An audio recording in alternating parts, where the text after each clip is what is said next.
ಓಂ ಶ್ರೀ ಪರಮಾತ್ಮನೇ ನಮಃ. ಅಥ ದ್ವಿತೀಯೋಧ್ಯಾಯಃ ಸಾಂಖ್ಯಯೋಗಃ.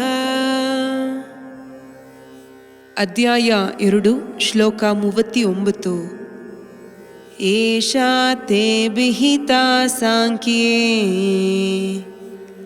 ಬುದ್ಧಿರ್ಯೋಗೇ ತ್ವಿಮಾಂ ಶೃಣು ಬುದ್ಧ್ಯಾ ಯುಕ್ತೋ ಯಯಾ ಪಾರ್ಥ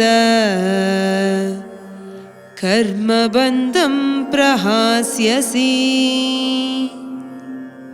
ಶ್ಲೋಕನ ಅರ್ಥ: ಈ ಸುದೂರ ಸಾಂಖ್ಯ ಜ್ಞಾನವ, ಅದಾವುದು ಸುಯ ಇಲ್ಬ ಪತ್ತಿ ನಿನಗನ ಬೆಳಕಿದೆ.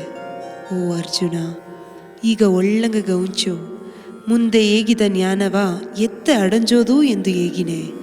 ಇದನ್ನ ಈಸಿದ ಮೇಲೆ ನೀ ಕರ್ಮಾನ ಪಿಣೈಪೂಂದ ಹೊರಸು ಬಂದುಪ್ರೆ.